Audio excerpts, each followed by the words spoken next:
नमस्कार, मैं हूं आपके साथ वरुण गोयल। आज एक बेहद अहम मुद्दे पर हम चर्चा करने जा रहे हैं। वो मुद्दा है वन नेशन वन इलेक्शन। यानी ये एक ऐसा विषय है जिस पर पहले भी चर्चा हो चुकी है। प्रधानमंत्री नरेंद्र मोदी ने कहा था कि वन नेशन वन इलेक्शन सिर्फ चर्चा का विषय नहीं है बल्कि भारत की जरूरत है।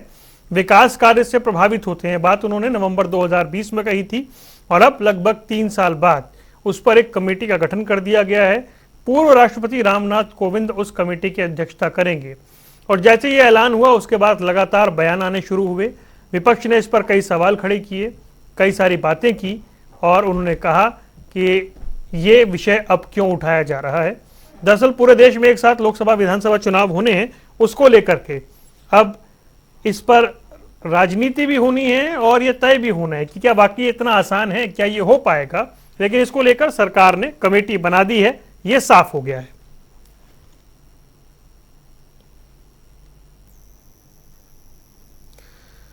तो आपको बता दें कि वन नेशन वन इलेक्शन ये वो दौर था जब देश में 1952, 1957, 1962, 1967 में लोकसभा और विधानसभा के चुनाव एक साथ हुए थे।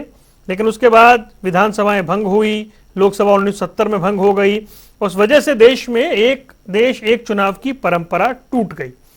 और अब वापस से वो परंपरा में वापस जा पाना कितना आसान है या कितना मुश्किल है, ये बहुत बड़ा सवाल है। विपक्ष कम से कम इससे सहमत नहीं है।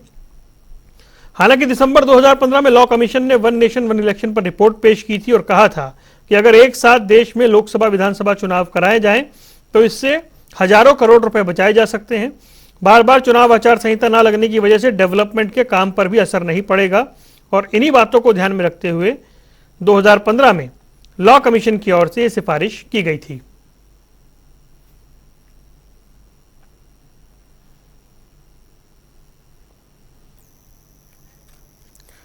और अब चर्चा करेंगे, हमारे साथ खास मेहमान जुड़ गए हैं। जयप्रकाश पूर्व केंद्रीय मंत्री हैं, 3 बार के लोकसभा सांसद रहे हैं। उनसे उनके पास चलते हैं, उनसे बात करेंगे। जयप्रकाश जी, बहुत बहुत स्वागत है आपका जनता टीवी पर।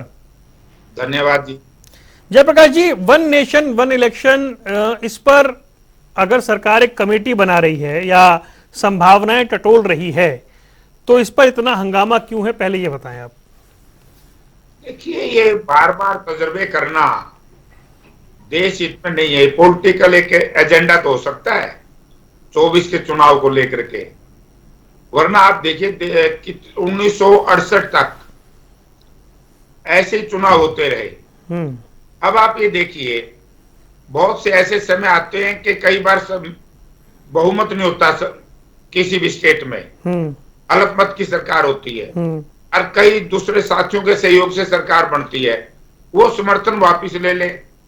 तो आप ये देखिए कि 6 महीने तक जो गवर्नर रूल लागू हो सकता है, उसके बाद लोकसभा में फिर जाना पड़ेगा। लोकसभा इजाजत देगी तो लागू होगा, वरना इलेक्शन करवाना पड़ेगा। अब उस वक्त किसकी सरकार होगी, कौन होगा, क्या देखेंगे। और लोकसभा के भी आपके सामने तजुर्बे हैं। 1989 में अल्पमत में सरकार आ गई, 90 में चंद्रशेखर जी के नेतृत्व में सरकार बनी, 91 में अल्पमत में आ गई केंद्र सरकार जी, 96 में हेगड़े साहब के ना देवगौड़ा जी के नेतृत्व में सरकार बनी 96 में जी। फिर अब अल्पमत में आ गई, 1 साल के बाद सरकार। तो फिर इस तरीके से क्या होगा। एक नेशन ठीक है, और ये बात कहना कि भाई बार बार चुनाव क्यों नहीं हो, बार बार चुनाव क्या फर्क पड़ता है इससे। अब मान लो कर्नाटका में 2 महीने पहले चुनाव हुए, वहां मध्य अब दोबारा से फिर आप एक इलेक्शन के चक्कर में चुनाव कराओगे तो वहां के जो लोग हैं, जो मतदाता हैं, वो इस बात को कैसे स्वीकार करेंगे। जयप्रकाश जी, वो उदाहरण देते हैं उड़ीसा का, कि उड़ीसा में लोकसभा विधानसभा चुनाव एक साथ होते हैं। वहां पे बार बार आचार संहिता नहीं लगती है। उड़ीसा सतत विकास की ओर आगे बढ़ता है और बिल्कुल अलग मैंडेट आता है। उड़ीसा में लोकसभा चुनाव में लोग जो हैं वो जिस तरह से उन्होंने बीजेपी को सीटें दी, लेकिन विधानसभा में बीजू जनता दल को सीटें दी। तो वो एक उड़ीसा का उदाहरण बार बार देते हैं कि वहां हो सकता है तो देश भर में भी हो सकता है। आप ये देखिए गोयल साहब, यही तो मैं कह रहा हूं, ये एक सुभोगा छोड़ना चाहते हैं देश में। अब की बार केंद्र सरकार की बहुत फजीयत हो चुकी है देश में, और जिस दिन से इंडिया का गठन हुआ है उस दिन से तो दिन रात इन एनडीए वालों को नींद नहीं आ रही। तो एक ये ड्रामा है, ये ड्रामे की आवश्यकता क्या है? नहीं, आपके इंडिया का गठन तो अब हुआ है ना, प्रधानमंत्री 2020 में ही बोल चुके हैं, वो कह चुके हैं कि वन नेशन वन इलेक्शन चर्चा का विषय नहीं, भारत की जरूरत है। नो, नहीं जरूरत है। मैं आपको बताता हूं, 96 में हरियाणा में भी विधानसभा के चुनाव लोकसभा के साथ हुए थे।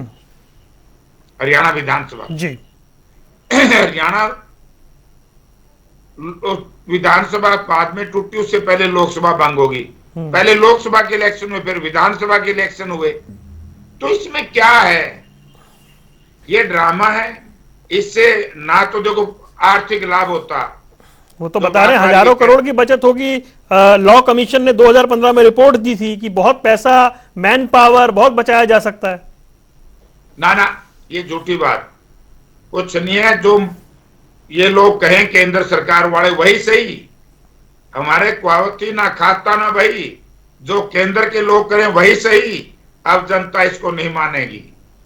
जनता महंगाई, बेरोजगारी, लाचारी, कानून व्यवस्था, इसके ऊपर चर्चा करना चाहती है। इस तरह की बातें हरियाणा प्रदेश का नौजवान इस तरह की बातें सुनना पसंद नहीं करेगा। जयप्रकाश जी, अगर देश में आजादी के बाद शुरू के 18 साल में वन नेशन वन इलेक्शन के तहत चुनाव हो सकते हैं, तो अब क्यों नहीं हो सकते? 4 चुनाव हुए ना उस समय। नहीं, उसके बाद फिर अलग अलग हो गए ना, इकट्ठे तो नहीं रहे। नहीं, मतलब मैं तो ये कह रहा हूं, जो पहले हुआ वो अब हो सकता है क्या? नहीं हो सकता? नहीं, होने में कोई दिक्कत नहीं है। होने में तो देखो ड्रामेबाजी करके 19 में सरकार बनाई ली, तो होने की कोई बात नहीं है। आप ये देखिए, इससे नुकसान क्या है, मुझे समझाइए। आपका अनुभव है ना सदन का। मैं बताता हूं, उससे नुकसान ये है कि कल को मान लो किसी सेंटर की सरकार लगा लो, अलग की सरकार आ गई, पार्लियामेंट में हम आई, बहुत सारे लोग इकट्ठे होंगे तो अल्पमत की आएगी ना। इनकी आएगी, इनकी आएगी। तो आज ही नहीं कभी भी, तो फिर वो समर्थन उल्टा ले लेंगे, सरकार गिर जाएगी। क्या फिर भी सब स्टेट के साथ गिराओगे? आप इस बात का जवाब। अगर किसी प्रदेश में अल्पमत की सरकार बन गई, आपको 2-3 उदाहरण देता हूं बिहार का। बिहार में सरकार नहीं बन पाई थी। अटल बिहारी वाजपेयी जी की याद होगा, 96 में 13 दिन के बाद सरकार गिर गई थी, लोकसभा गिर गई, भंग हुई थी। तो इस तरह की बातें बार बार करना ये कोई फायदेमंद चीज नहीं है। अब तो यह है कि जो सिस्टम आज आवश्यकता है देश को, वन नेशन वन इलेक्शन की जरूरत नहीं है। आज देश को जरूरत है बेरोजगारी जो बड़ी भारी घर कर चुकी है। केंद्र सरकार ये बताए कि कितने बच्चों को रोजगार दिए, कितनों को देंगे। महंगाई चरम सीमा पर है, कानून व्यवस्था की स्थिति चौपट हो चुकी है, एक दूसरे से विश्वास खत्म हो चुका है, जात पात और मजहब और धर्म के दंगे दिन प्रतिदिन सर पर चढ़ करके बोल रहे हैं, उनको कैसे खत्म किया जाए, चर्चा इससे होनी चाहिए। नहीं जयप्रकाश जी, मैं इसमें एक चीज जानना चाह रहा हूं। जब सबसे बड़ी दलील ये दी जाती है कि अगर हर साल 5 से 6 चुनाव होंगे, बार बार आचार संहिता लगेगी, तो उससे देश में विकास कार्य रुकते हैं।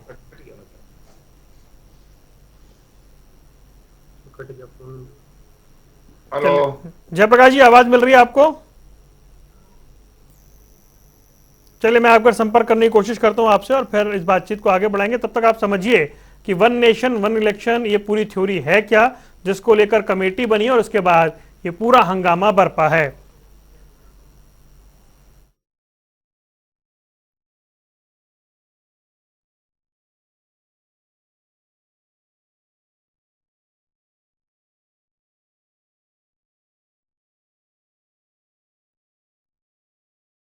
आपको बता रहे हैं कि ये जो एक चुनाव की बात हो रही है, वन नेशन वन इलेक्शन की थ्योरी की बात हो रही है, इसमें अब विपक्ष की अपनी बातें हैं। वो कह रहे हैं कि मान लीजिए चुनाव में बीच में कोई सरकार गिर जाए तो क्या सारे राज्यों की सरकार फिर गिराई जाएगी? मतलब क्या ये पॉसिबल है? जयप्रकाश जी, मैं एक सवाल आपसे ये कर रहा था कि कहा यह जाता है कि भाई साल में 5-6 चुनाव हमारे देश में होते हैं, बार बार आचार संहिता लगती है, उससे विकास कार्य बहुत ज्यादा प्रभावित होते हैं, इसलिए वन नेशन वन इलेक्शन जरूरी है। नहीं, मैं ये कह रहा हूं, जब 68 तक सरकार थी उस वक्त भी ये चक्कर टूटा और आगे कर लो। फिर जो सरकार, उसका क्या इलाज है केंद्र के पास? अगर कोई प्रदेश की सरकार अल्पमत की होगी और बहुमत सिद्ध ना कर पाएगी तो वो सरकार चली जाएगी। क्या फिर इतना लंबा 5 साल का 4.5 साल का गवर्नर रूल सहन कर सकती है वो स्टेट? अच्छा, अभी तो बीते कुछ समय से अगर आपको याद हो किसी राज्य में या अपने देश में कोई मध्यावधि चुनाव हुए हों? नहीं, मध्यवर्ती चुनाव तो हरियाणा प्रदेश में स्वार्थ के वशीभूत ये लोग चल रहे हैं। नहीं, हरियाणा प्रदेश में अल्पमत की सरकार है। सरकार चल रही है ना भाई, तो समझे नहीं आप एक बात। ऐसे गठबंधन की सरकार झारखंड में आपकी और जेएमएम की चल रही है। नहीं, हमारी तो अच्छा गठबंधन है, उनका तो ठगबंधन है। लेकिन इस तरह की सरकारें चलना प्रदेश हित में नहीं है। जो हरियाणा प्रदेश में सरकार चल रही है उससे हरियाणा को नुकसान हो रहा है बहुत बड़ा। तो मतलब मेरा आशय ये था कहने का जयप्रकाश जी कि आजकल मध्यावधि चुनाव दिखाई नहीं देते हैं, तो शायद ये मान लिया जाए कि भाई ये संभव हो। और जो आप कह रहे हैं कि कुछ बीच में कोई सरकार गिर जाए तो कोई फॉर्मूला अगर ले आए तब इस पे बात बन जाएगी। नहीं, ये कहां चल रही है? अब देखो, महाराष्ट्र की सरकार तोड़ ली। अब कब तक हो सकता है इस तरह की करप्ट प्रैक्टिस और कोई केंद्र की सरकार ना करे? जो यहां हुए, महाराष्ट्र में क्या हुआ है, मध्य प्रदेश में क्या हुआ, राजस्थान को तोड़ने का कितना सफल प्रयास हुआ। तो इन चीजों को भी ध्यान में रखना पड़ेगा। आज समय बदल गया है, आज मतदाता बड़ा जागरूक है। आज सबसे जरूरी इशू था, मैं माननीय प्रधानमंत्री जी से भी निवेदन करना चाहता हूं आपके माध्यम से, केंद्र सरकार से भी। देश में बेरोजगारी बड़ा भयंकर घर कर चुकी है। हमारे हरियाणा प्रदेश के बच्चे देश छोड़ छोड़ करके डोंकी के माध्यम से विदेशों में जा रहे हैं। यहां रोजगार दो उन बच्चों को। 8-8, 10-10 महीने वहां पहुंच नहीं पाते, उनकी मृत्यु हो जाती है। तो बचाना तो इन चीजों को है। किसान के खेत में टमाटर 50 पैसे किलो और साहूकार के कोल्ड स्टोर में चला गया, गोडाउन में चला गया टमाटर 300 रुपए किलो। इन चीजों पर ध्यान देना चाहिए। राष्ट्रीय स्तर पर देश और राज्य के मुद्दे अलग अलग होते हैं, एक साथ चुनाव हुए तो क्या वोटर के फैसले पर असर पड़ने की आशंका है क्या आपको? देखो, अब की बार कोई असर नहीं पड़ेगा, क्योंकि केंद्र सरकार से ही जनता को नफरत हो चुकी है। जनता कब तक ये जयप्रकाश जी, ये कौन सा अभी हो जाएगा? क्योंकि मान लीजिए ऐसा मेरे को लगता है, अगर आप सोच रहे हैं मतलब 2024 के लिए अगर ये दाव भी है तो इसमें तो 2/3 राज्यों को भी इसमें शामिल करना होगा। फिर जिनकी अभी सरकारें बनी है वो कोर्ट पहुंच जाएंगे। तो अभी तो नहीं दिख रहा, मैं तो आगे के लिए, भविष्य के लिए लग रहा है ये। नहीं, फिर पंगा क्यों छेड़े, ये उल्टे काम क्यों करें? भाई कहीं से तो बदलाव हो। एक बात देखिए, मैं किसी की नुक्ताचीनी नहीं करता। पुलवामा का जो मामला हुआ था, हमारे सैनिक शहीद हुए थे, आज तक उसकी जांच की रिपोर्ट नहीं आई। देश देख रहा है उसमें कौन लोग दोषी हैं, कौन उसमें मुजरिम है, कहां से आया, इतना भारी मात्रा में आरडीएक्स कहां से आया। तो इसी तरीके से इस तरह की बातें हैं। पहले तो केंद्र सरकार ने कुछ चीजें हैं जो कहा 15 लाख रुपए हर खाते में आएंगे, वो पहले भिजवाने चाहिए। जन धन योजना जो इन्होंने लागू की थी, बहुत काम है। अब उनसे ध्यान भटकाने के लिए इस तरह का एक सुभोगा छोड़े देश की जनता के सामने, ये जनता के साथ बेईमानी है। चलिए जयप्रकाश जी, बहुत बहुत धन्यवाद, आपने अपने विचार रखे और इस विषय पर अपनी बात रखी। आपका बहुत बहुत धन्यवाद जनता टीवी से जुड़ने के लिए।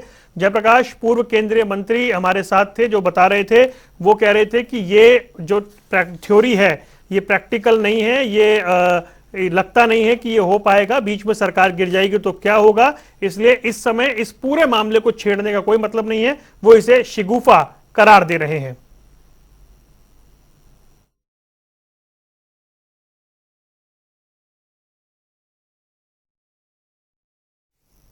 तो वन नेशन वन इलेक्शन एक बड़ा विषय है, इस पे